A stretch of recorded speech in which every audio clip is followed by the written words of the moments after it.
Benzene 16 में आप सभी का पुनः स्वागत है। बच्चों, आज का टॉपिक है हमारा 10th क्लास का और टॉपिक है प्रश्नावली 6.2। इसके सभी क्वेश्चन करेंगे हम एक तरफ से, ठीक है। तो आसान ट्रिक से, आसान विधि से हम एक एक क्वेश्चन सॉल्व करेंगे।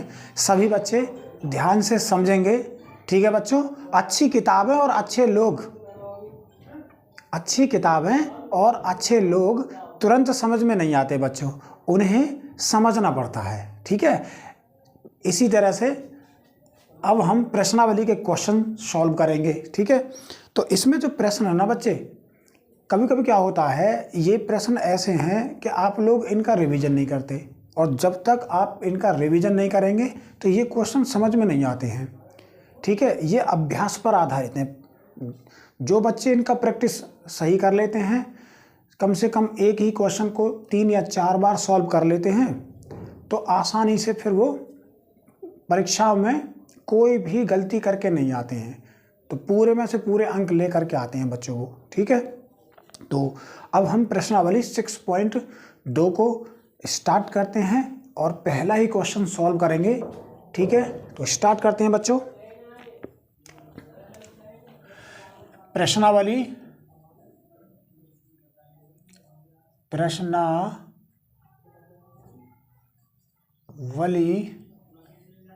6.2, ठीक। और इसमें क्वेश्चन पहला स्टार्ट करेंगे।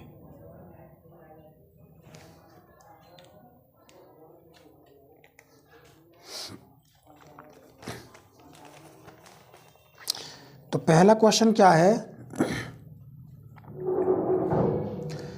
इसमें एक आकृति दी गई है बच्चों, इस तरह से ये आकृति है। यहाँ पर डी है और यहाँ पर क्या है, ई है, D E. A B C, ए और डी की लंबाई 1.5 सेंटीमीटर, डी बी की लंबाई 3 सेंटीमीटर और ए ई की लंबाई 1 सेंटीमीटर। ई सी की लंबाई है बच्चों, हमको ज्ञात करनी है, तो इसको हम x मान लेंगे। क्या कर लेंगे बच्चों, इसको हम x मान लेंगे, ठीक है। और क्वेश्चन में ये दिया है बच्चों, क्या दिया है, इस पर ध्यान देना बहुत ज़रूरी है कि क्वेश्चन में गिवन क्या है, क्या दिया गया है। तो इसमें दिया है कि डी ई किसके समांतर है, डी ई बी सी के समांतर है बच्चों। क्या है, डी ई बी सी के समांतर है। और हम मान लेते हैं, यहाँ पर लिखेंगे हल, ये लिख लेंगे माना ई सी बराबर हम x सेंटीमीटर मान लेते हैं, ठीक है। क्या मान लेते हैं, ई सी बराबर x सेंटीमीटर मान लेते हैं। और अब इसके बाद हम इस क्वेश्चन को आसानी से सॉल्व करेंगे। और कैसे सॉल्व करेंगे, देखिएगा सभी बच्चे।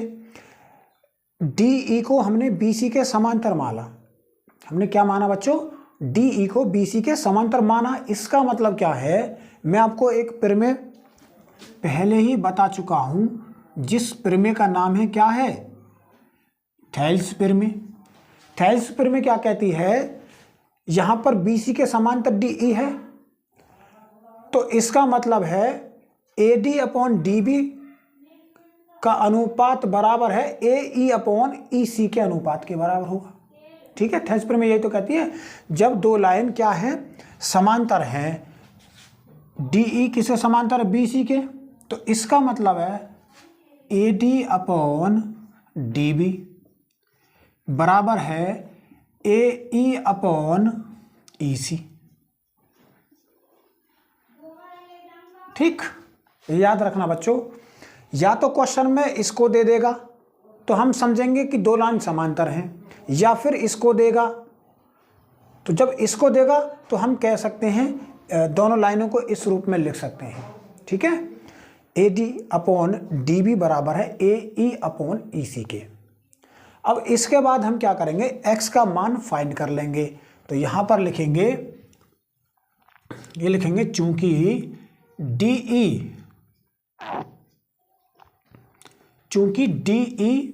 BC के समांतर है, इसलिए थेल्स प्रमेय का प्रयोग कर देंगे यहाँ पर। और जब दो लाइन समांतर होती हैं वहीं पर थेल्स प्रमेय का प्रयोग होता है। तो यहाँ पर लिखेंगे हम AD अपॉन DB बराबर है AE अपॉन EC, ठीक। और यहाँ पर ब्रैकेट में लिखेंगे थेल्स से, थेल्स प्रमेय से, ठीक है। या इसका एक नाम और होता है आधारभूत समानुपाती प्रमेय से। तो दोनों में से कोई सा भी नाम लिख सकते हैं, उससे कोई फर्क नहीं पड़ता यहाँ पर। अब हम इसकी वैल्यू इसमें रखेंगे।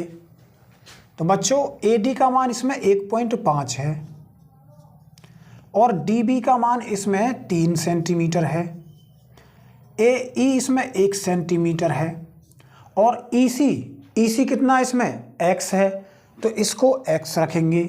इसी का मान हमें फाइंड करना है। क्या करना है बच्चों, x का ही मान हमको निकालना है।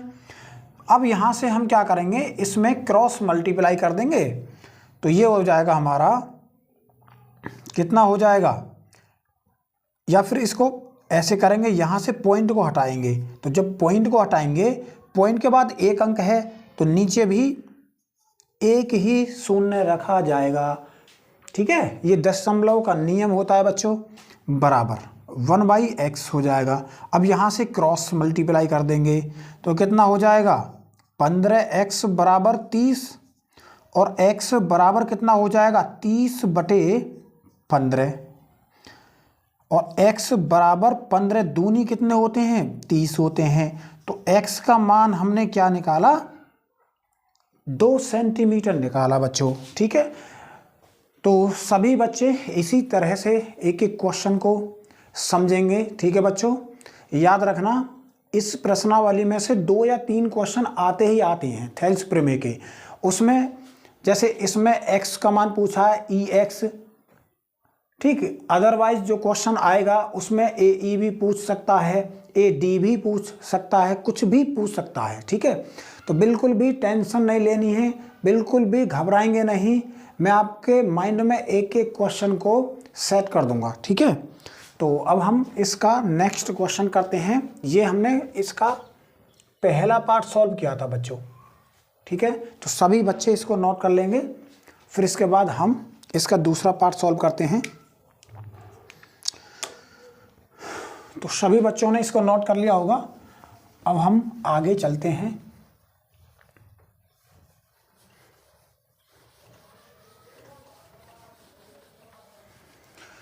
तो बच्चों कोई भी टॉपिक हार्ड नहीं होता है। हार्ड तब लगता है जब आप मेहनत नहीं करते हैं।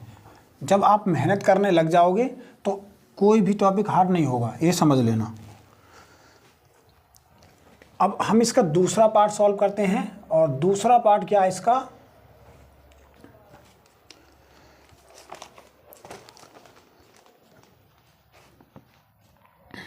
इसका दूसरा पार्ट है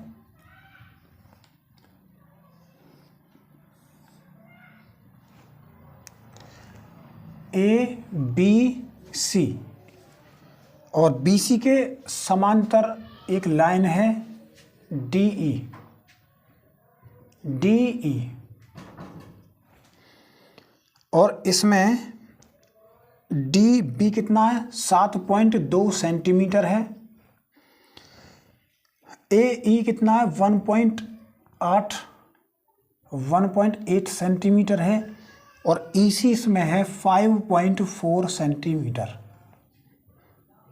ठीक है। ये इसका दूसरा पार्ट है। इसमें AD हमें ज्ञात करना है बच्चों। क्या ज्ञात करना है, AD हमको ज्ञात करना है, ठीक है। तो लिखेंगे यहाँ पर हल, और सबसे पहले तो इसमें लिखना है हमें दिया है। हमेशा याद रखना इस टाइप के क्वेश्चन में बच्चों हम शुरुआत गिवन से करते हैं। कहाँ से करते हैं, गिवन से। जो क्वेश्चन में दिया गया है उसको सबसे पहले लिखेंगे, ठीक है। कोई भी क्वेश्चन है बच्चों, इस टाइप के क्वेश्चन में स्ट्रक्चर लिखना बहुत ज़रूरी है। जब तक आप संरचना नहीं लिखोगे तो वो क्वेश्चन अच्छा नहीं माना जाता, मतलब पूरे नंबर नहीं मिलते आपको, ठीक है। तो सबसे पहले इसमें लिखेंगे गिवन दिया है और क्या दिया गया है, डी ई किसके समांतर है, डी ई बी सी के समांतर है, डी ई बी सी के समांतर है बच्चों। और जब डी ई बी सी के समांतर है तो मैं आपको पहले ही बता चुका हूँ, जब डी ई बी सी के समांतर होती है तो थेल्स प्रमेय क्या कहती है कि दोनों ही भुजाओं का अनुपात बराबर होता है। ये थेल्स प्रमेय की स्टोरी है बच्चों, है नहीं। तो यहाँ पर लिखेंगे इसीलिए क्योंकि डी ई समांतर है बी सी के, तो लिखेंगे A D upon D B और बराबर में ए ई अपॉन ई सी, ठीक। और ए डी का मान हमको x मान लिया है, हम चाहें तो हम इसको x मान सकते हैं या फिर इसको ऐसे ही रखेंगे, यहाँ पर ए डी का मान निकाल लेंगे। तो A D upon D B कितना है, 7.2 सेंटीमीटर है और बराबर में है ए ई कितना है, 1.8 सेंटीमीटर है, मतलब 1.8 सेंटीमीटर है। और अपॉन में ई सी कितना है, 5.4, ठीक है, 5.4 सेंटीमीटर है ये।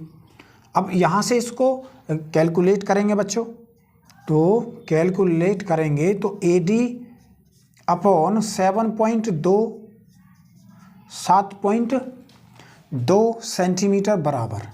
अब यहाँ पॉइंट एक के बाद पॉइंट है, इसी तरह से नीचे भी एक के बाद पॉइंट है, तो पॉइंट से पॉइंट क्या कर देंगे, हम हटा देंगे बच्चों यहाँ। तो यहाँ पर बचेगा 18 अपॉन में 54। अब इसको सॉल्व करेंगे तो 18 तिया कितने होते हैं बच्चों, 54 होते हैं, ठीक। फिर इसके बाद यहाँ से ए डी अपॉन कितना हो जाएगा, या ए डी बराबर कर लेंगे। तो जब ए डी बराबर करेंगे तो 7.2 अंश में आ जाएगा, 7.2/3, यहाँ से पॉइंट हटाएंगे और 0 बढ़ा लेंगे। फिर इसके बाद ए डी बराबर कितना हो जाएगा, 72/30 होगा, ठीक है। अब इसको सॉल्व करेंगे तो 12×6 72 होते हैं और 6×5 30 होते हैं बच्चों। फिर यहाँ से ए डी का मान कितना आ जाएगा, ए डी बराबर 12/5 आएगा, ठीक है। और हम इसमें डिवाइड भी कर सकते हैं, 12 में 5 का डिवाइड करेंगे तो कितना आएगा, 5 दूनी 10 पॉइंट और 5 चौक 20 सेंटीमीटर। तो ए डी कितना आया निकल करके, 2.4 सेंटीमीटर, ये ए डी का मान आ गया। तो इस तरह से हमने इसके दोनों ही पार्ट सॉल्व किए और दोनों ही पार्ट थेल्स प्रमेय पर आधारित थे बच्चों। हर साल इसमें से 1 या 2 क्वेश्चन आता ही आता है, ठीक है, 2 नंबर का पूछा जाता है। अब हम इसके बाद हम क्वेश्चन नंबर 2 सॉल्व करेंगे, ठीक है। तो सभी बच्चे इसी तरह से एक एक क्वेश्चन को समझते हुए चलना है बच्चों।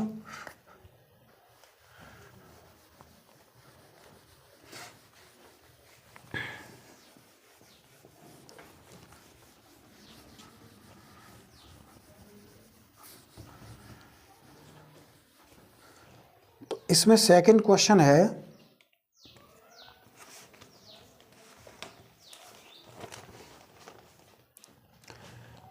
क्वेश्चन नंबर 2, किसी त्रिभुज पी क्यू आर की भुजाओं, किसी त्रिभुज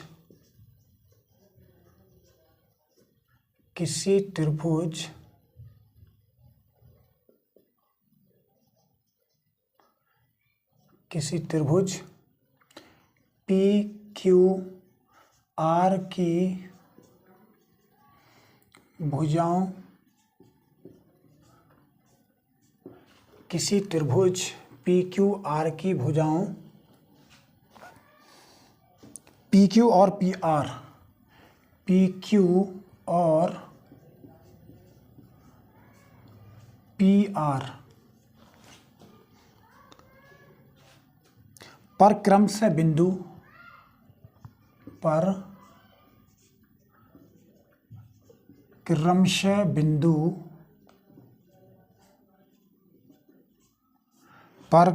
बिंदु ई और एफ स्थित हैं। ई और एफ स्थित हैं।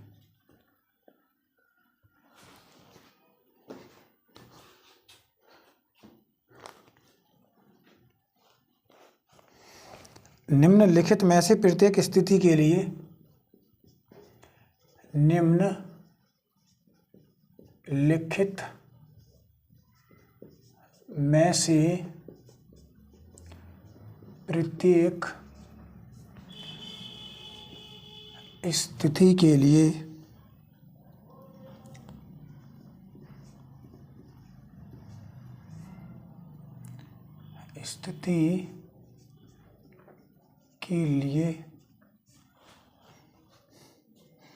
बताइए कि क्या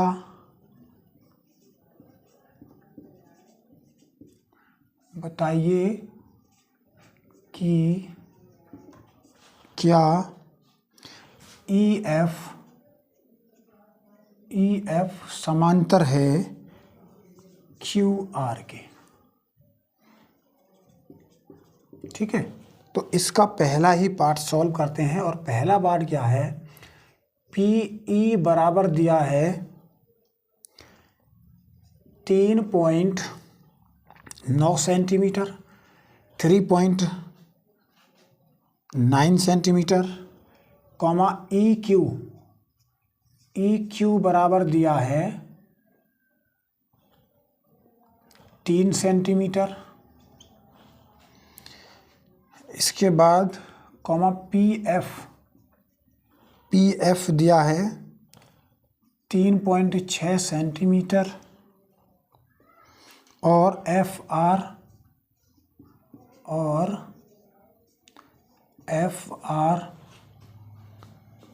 बराबर दिया है 2.4 सेंटीमीटर। ये क्वेश्चन है। ठीक है, तो इस क्वेश्चन को करेंगे बिल्कुल आसानी से, शांति के साथ सॉल्व करेंगे बच्चों। तो यहाँ पर सबसे पहले तो हमें डायग्राम बनाना पड़ेगा। बिना डायग्राम के क्वेश्चन करना सॉल्व हार्ड पड़ जाता है बच्चों। तो यहाँ पर लिखा है किसी त्रिभुज पी क्यू आर की भुजाओं पी क्यू और पी आर पर क्रमशः बिंदु ई और एफ स्थित हैं। मतलब डायग्राम हमारा ये है, कोई त्रिभुज है पी क्यू आर। ठीक, फिर पी क्यू ये वाला पी क्यू क्या है, यहाँ पर कोई बिंदु स्थित है ई।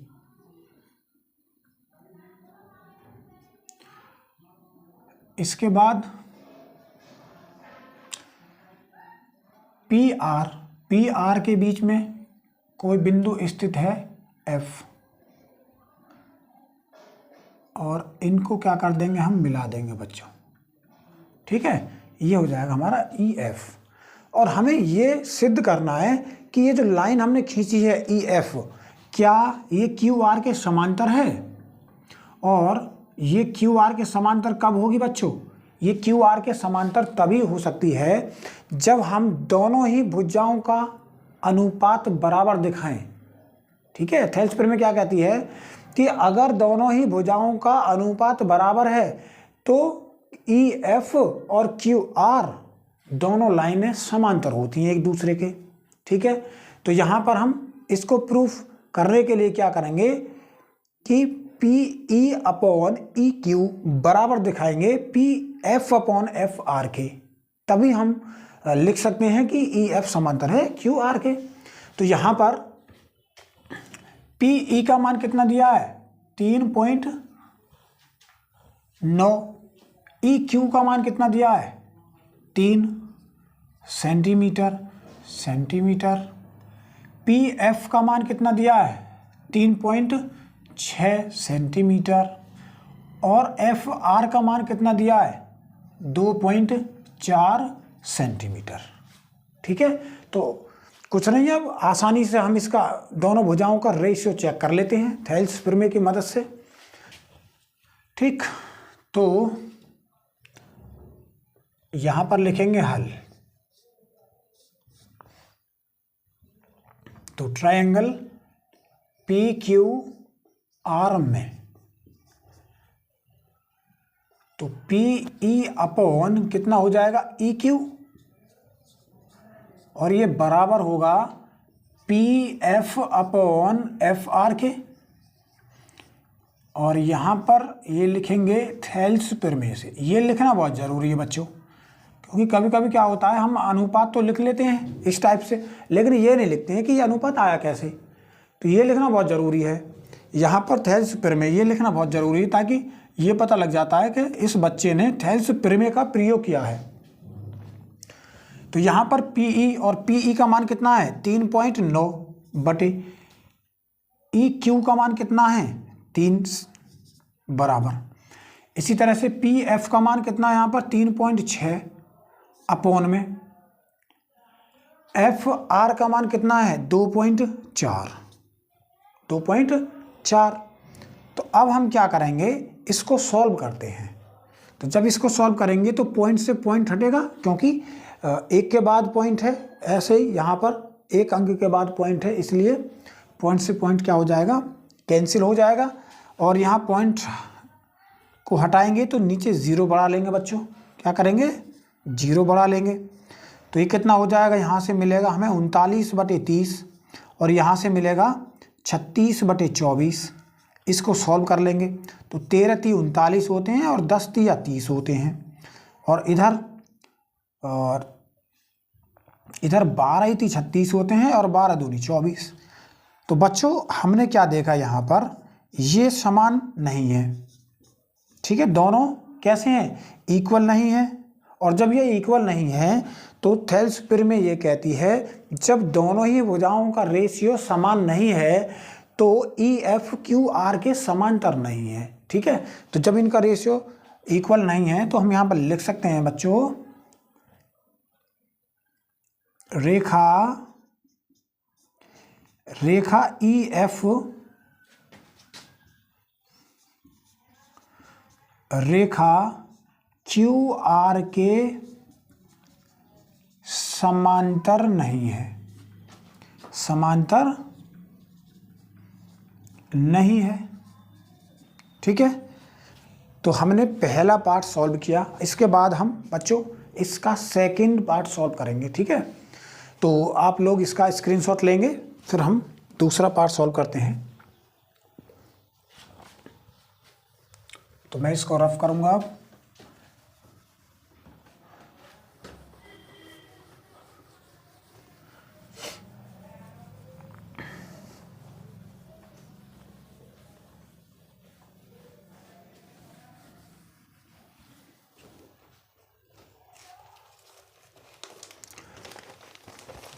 इसका सेकंड पार्ट है पीई बराबर है 4 सेंटीमीटर। पीई बराबर कितना है बच्चों 4 सेंटीमीटर है। और क्यूई बराबर कितना है, क्यूई बराबर है 4.5 सेंटीमीटर।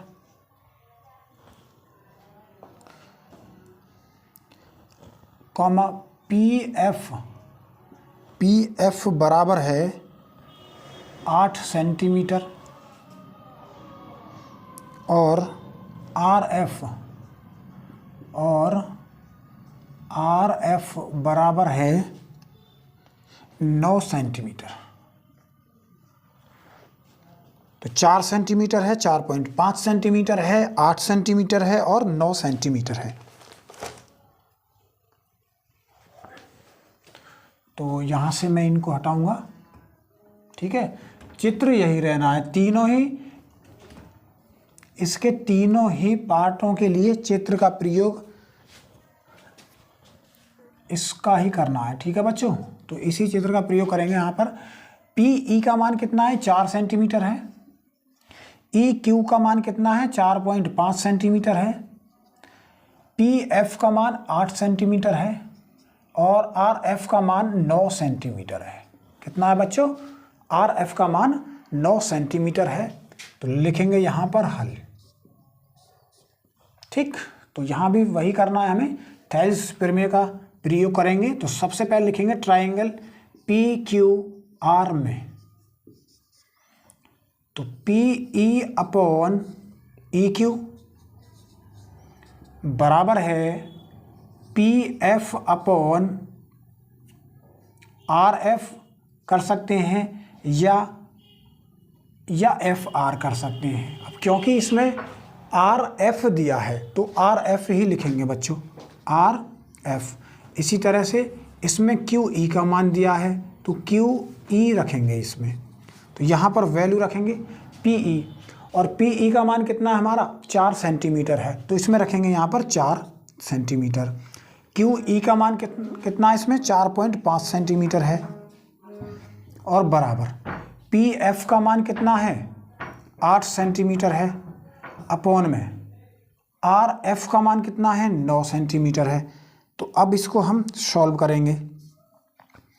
तो जब इसको सॉल्व करेंगे तो ये कितना हो जाएगा, यहाँ से पॉइंट हटाएंगे और 0 ऊपर बढ़ा लेंगे तो कितना हो जाएगा, 40/45 हो जाएगा, और यहाँ से 8/9 मिलेगा हमें। कितना मिलेगा यहाँ से बच्चों, 8/9 मिलेगा। तो इसको सॉल्व करेंगे तो 5 अट्ठे कितने होते हैं, 40 होते हैं, ठीक है, और 5 नाम 45 होते हैं। तो कितना आ जाएगा, 8/9 बराबर आ जाएगा 8/9 के।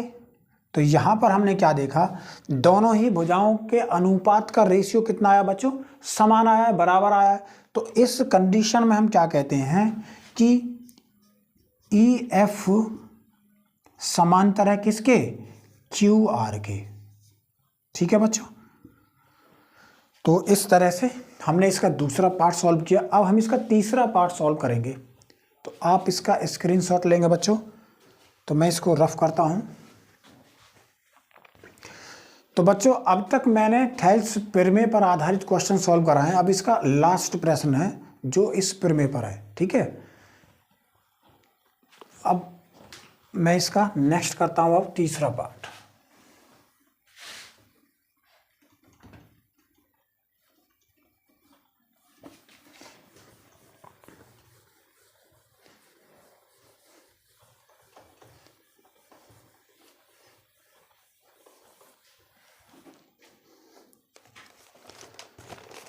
इसमें जो तीसरा पार्ट है दूसरे का,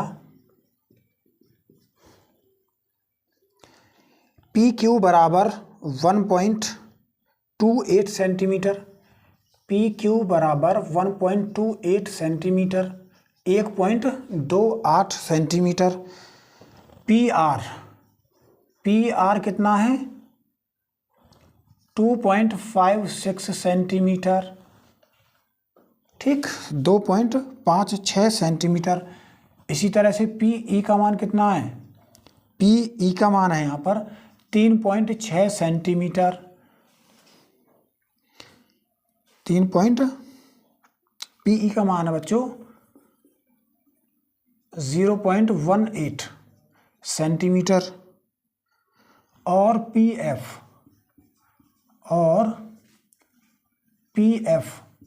एफ का मान कितना है यहाँ 0.36 सेंटीमीटर, 0.36 सेंटीमीटर, ठीक है बच्चों। तो इसको सॉल्व करेंगे और इसका ये तीसरा पार्ट वेरी वेरी मोस्ट है बच्चों, वेरी वेरी मोस्ट इम्पोर्टेंट है। तो इस पर आपको विशेष ध्यान देना है बच्चों। क्या करेंगे, इसको ध्यान से समझेंगे। इसमें क्या दिया गया है, पी क्यू बराबर दिया है, मतलब ये पी क्यू की फुल हाइट दी गई है। टोटल कितनी हाइट है 1.28 सेंटीमीटर। इसी तरह से पी आर, इधर वाली ये टोटल हाइट दी गई है पी आर की, ये 2.56 सेंटीमीटर। फिर पीई कितना है, 0.18 सेंटीमीटर दिया है। इसी तरह से पीएफ, तो पीएफ कितना है, 0.36 सेंटीमीटर ये है। तो इसका हमें अनुपात निकालना है पहले, तभी हम इसको बता पाएंगे कि ई एफ समांतर है क्यू आर के। तो इसका अनुपात निकालने के लिए इसको दो तरह से कर सकते हैं बच्चों, या तो आप ऐसे भी कर सकते हैं, एक त्रिभुज पी ई एफ और पी क्यू आर के अनुसार भी कर सकते हैं, ठीक है। तो दोनों की भुजाओं का अनुपात बराबर दिखाएंगे, या फिर इसको हम डायरेक्ट कर सकते हैं। कैसे, हमें पता है कि पी क्यू इसकी टोटल लंबाई है 1.28, तो इसमें से मैं इसको 0.18 को कम कर दूंगा तो ये आ जाएगी। इसी तरह से इधर 2.56 में से अगर मैं 0.36 कम करता हूँ तो ये वाली भुजा आ जाएगी। मतलब कहने का ये है, अगर मैं इसमें से इसको सब्ट्रैक्ट करता हूँ तो ये आता है, और इसमें से इसको सब्ट्रैक्ट करता हूँ तो ये आता है। तो यहाँ पर मैं 1.28 में से 0.18 सब्ट्रैक्ट करता हूँ तो कितना आएगा, 0। 2 में से 1 जाएगा 1.1, तो यहाँ पर कितना आएगा, 1.10 सेंटीमीटर आएगा। इसी तरह से इसमें से इसको सब्ट्रैक्ट करेंगे तो 2.56 में से 0.36 सब्ट्रैक्ट करेंगे, 6 में से 6 जाएगा 0, 5 में से 3 जाएगा 2, और 2 में से 0 जाएगा तो 2 आएगा। तो यहाँ पर आएगा 2.20, क्या आएगा इसमें से, 2.20 आ जाएगा। अब हम यहाँ से आसानी से थेल्स प्रमेय का प्रयोग कर सकते हैं बच्चों, क्योंकि अब हमें इस भुजा का अनुपात भी पता है और इस वाली भुजाओं का भी अनुपात पता है। तो यहाँ पर लिखेंगे हल, और इसमें सबसे पहले लिखेंगे कि ट्रायंगल पी क्यू आर में,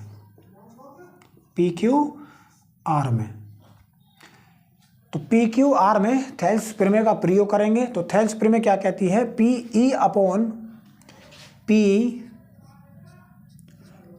अपॉन ई क्यू बराबर है P F upon F R के, और यहाँ पर लिखेंगे थेल्स प्रमेय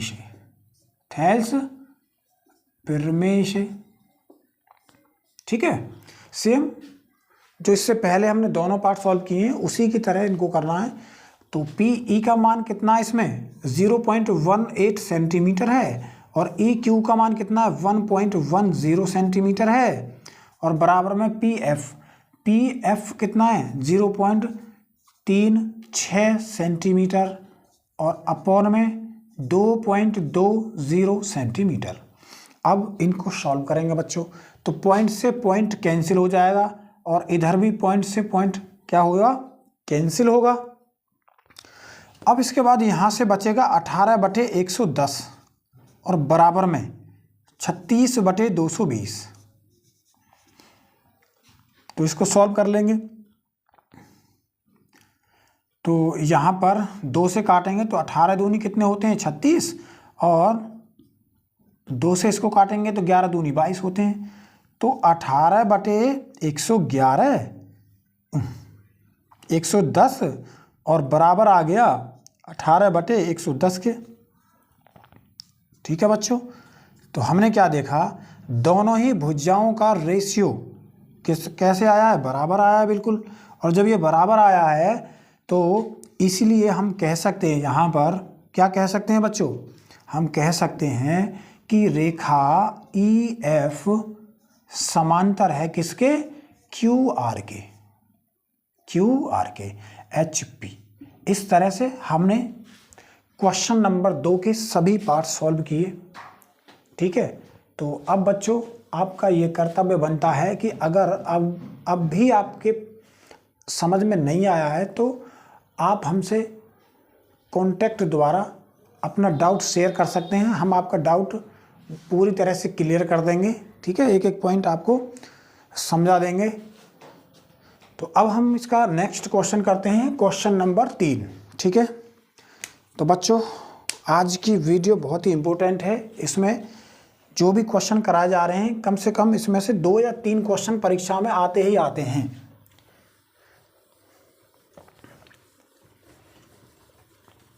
तो अब सभी बच्चों ने इसको नोट कर लिया होगा, तो मैं अब नेक्स्ट क्वेश्चन की तरफ चलता हूं।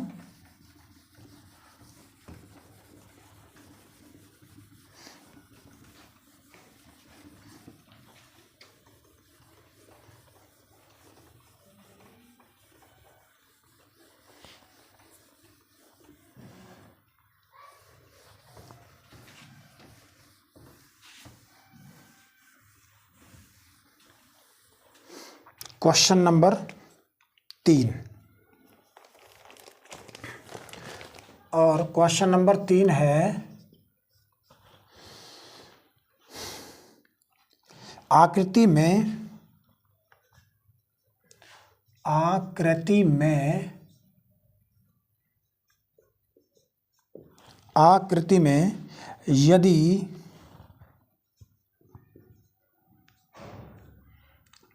में यदि LM समांतर है CB के, LM समांतर है CB के, और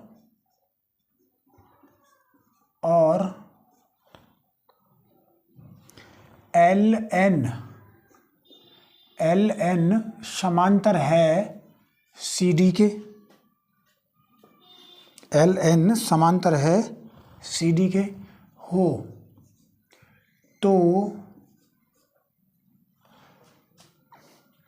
तो सिद्ध कीजिए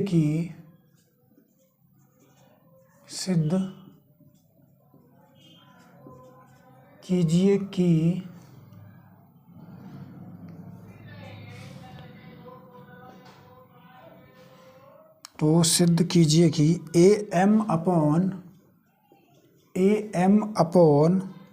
AB, और ये बराबर है AN अपॉन AD है। ये हमको सिद्ध करना है। ठीक है, और इसका जो डायग्राम दिया गया है वो इस तरह से है।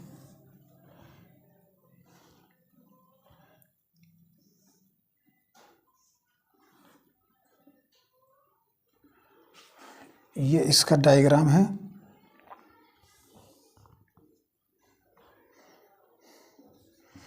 ABCD,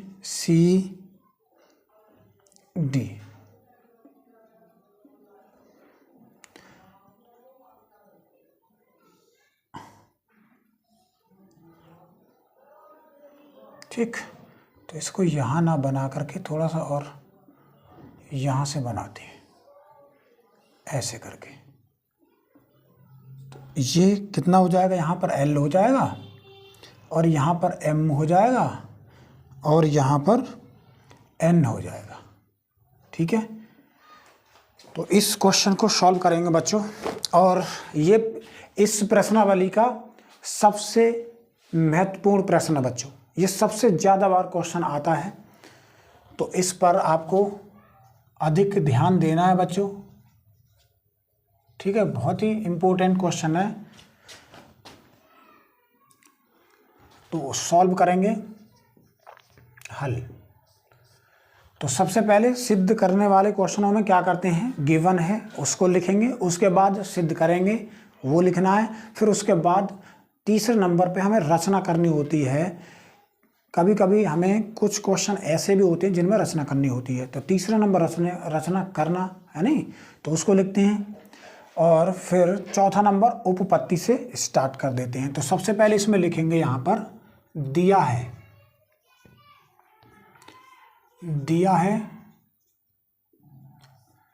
तो क्या दिया गया है इसमें, LM किसके समांतर है, CB के समांतर है। जो LM है, ये वाली भुजा, ये BC के समांतर है, और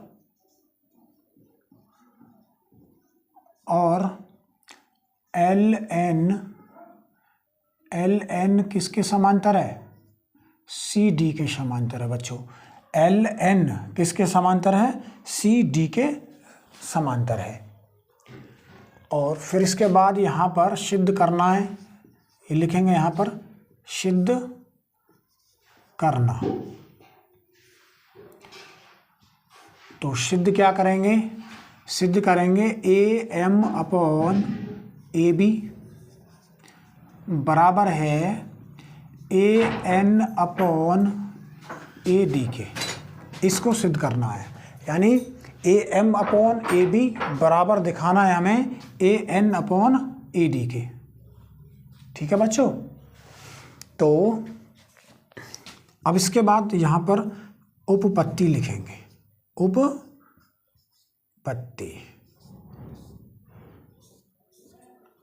तो उपपत्ति में सबसे पहले हम इस वाले त्रिभुज की बात करेंगे, यानी ए बी सी की बात करेंगे। तो यहाँ पर लिखेंगे त्रिभुज ए बी सी में। अब ए सी बी में मतलब ए बी सी में क्या दिया गया है? L M. एल एम समांतर है किसके? सी बी के। ठीक है। और थेल्स फिर में क्या कहती है बच्चों? जब दोनों ही लाइन समांतर होती हैं, एल एम बी सी के समांतर गिवन है, तो हम लिख सकते हैं ए एम बटे एम बी बराबर ए एल बटे एल सी। ये थेल्स प्रमेय के अनुसार लिख सकते हैं ना बच्चों।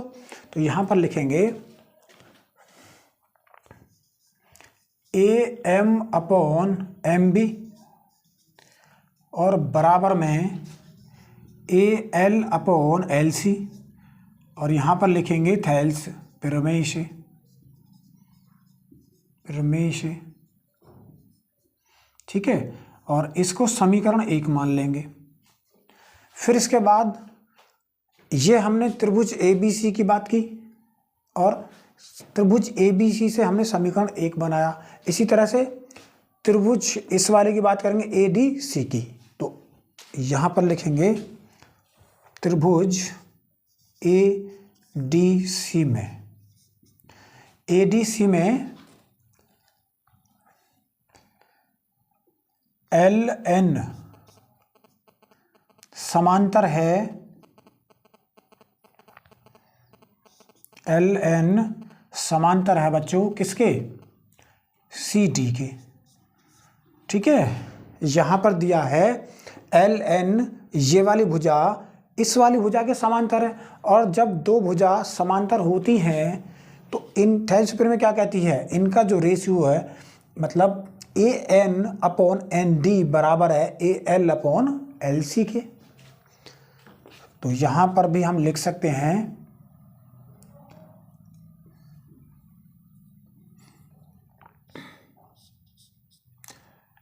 ए एन अपॉन एन डी बराबर है A L upon L C. और ये समीकरण नंबर 2, ये क्या हो जाएगी? ये बच्चों समीकरण नंबर 2 हो जाएगी। अब यहाँ से हम क्या करेंगे? समीकरण 1 और समीकरण 2 से, समीकरण 1 व समीकरण 2 से। ठीक है। समीकरण 1 व समीकरण 2 से।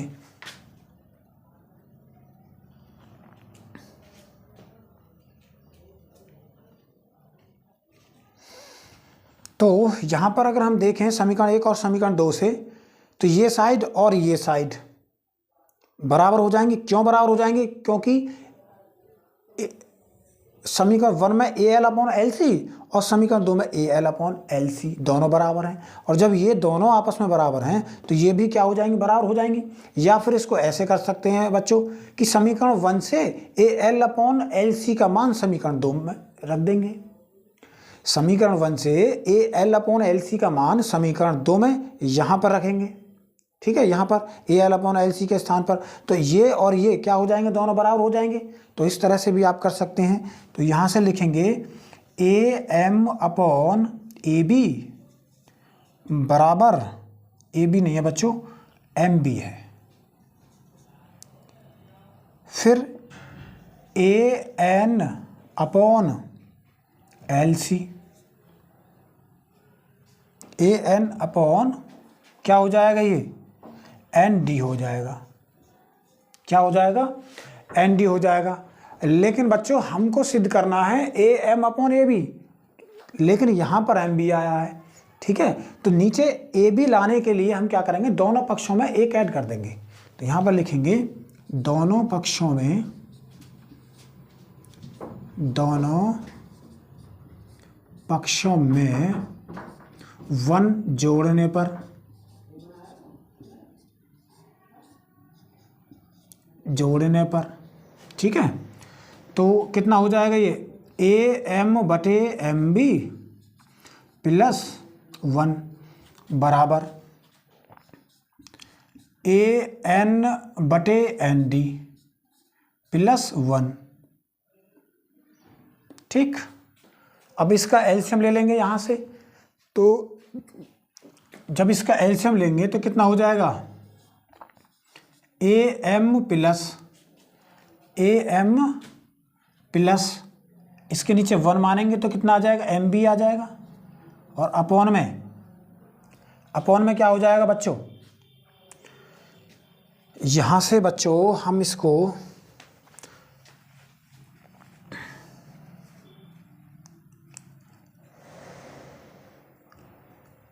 यहाँ से हम इसको पहले हम पलटने पर लिखेंगे बच्चों। इसको क्या करेंगे, पहले हम पलटने पर लिखेंगे। ठीक है, तो लिखेंगे यहाँ पर पलटने पर, क्या लिखेंगे, पलटने पर, पलटने पर। ठीक है, और पलटने पर क्यों लिखा, क्योंकि फिर हम इसको, ये आ नहीं पाएगा, इसलिए पहले पलटने पर हमें लिखना पड़ेगा और उसके बाद हम आसानी से इसको समझ सकते हैं। तो ए कितना हो जाएगा, M B upon A M बराबर A N upon N D. अब यहाँ से एक ऐड कर देंगे दोनों तरफ, तो लिखेंगे दोनों पक्षों में एक जोड़ने पर,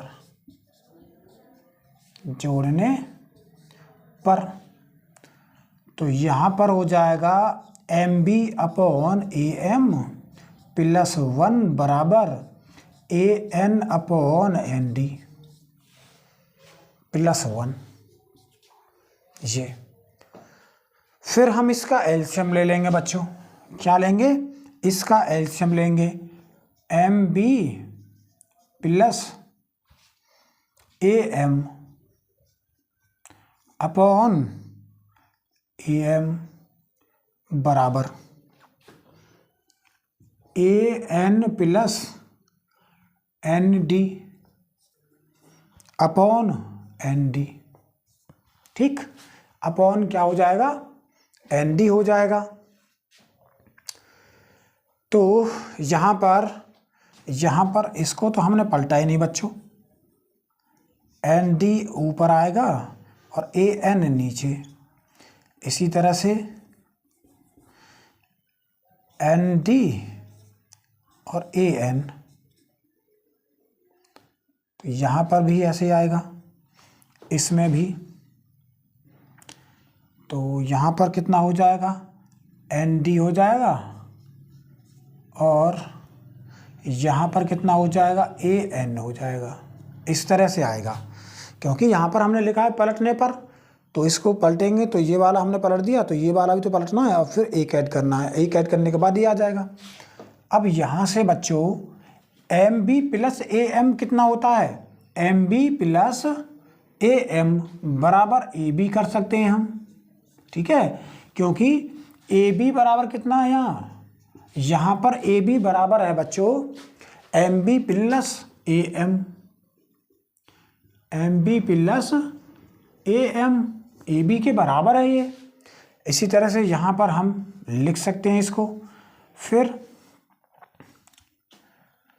इसके बाद ND प्लस ND है नहीं, यहाँ पर क्या लिखेंगे, AN है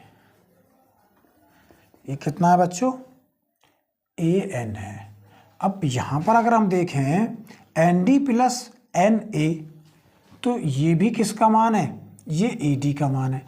मतलब AD को हम लिख सकते हैं क्या, ND प्लस AN हम लिख सकते हैं। तो इसके स्थान पर क्या हो जाएगा, AD हो जाएगा और अपॉन में AN। ठीक, तो हमने क्या देखा, AM बटे AB और यहाँ क्या आ रहा है, AB अपॉन AM। तो हमने यहाँ पर शुरुआत में क्या किया था, पलटा था इसको, तो यहाँ पर भी क्या लिखेंगे, पलटने पर, है नहीं। तो इसको भी पलट देंगे, तो यहाँ पर लिखेंगे पलटने पर, पलटने पर। तो जब पलटने पर लिखेंगे तो ये कितना आ जाएगा, AM अपॉन AB बराबर आ जाएगा AN अपॉन AD के, HP। और यही हमको क्या करना था बच्चों, सिद्ध करना था।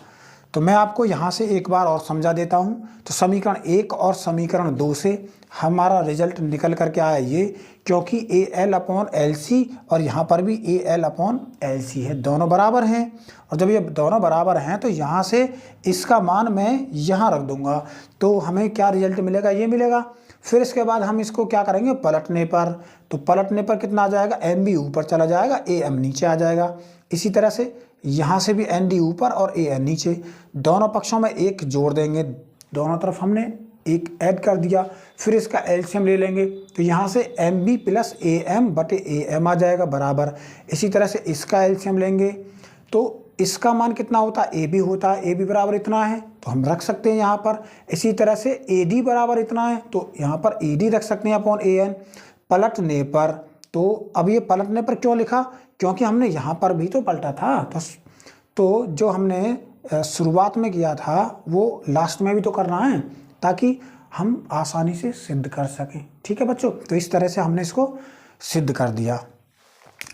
तो अब इसके आगे के क्वेश्चन बच्चों नेक्स्ट वीडियो में करेंगे। अगर आपको वीडियो पसंद आती है बच्चों तो लाइक शेयर ज़रूर करेंगे, और साथ ही साथ बच्चों सब्सक्राइब करना ना भूलें। ठीक है, तो बच्चों मिलते हैं नेक्स्ट वीडियो में। इस वीडियो में इतने काफ़ी है। धन्यवाद।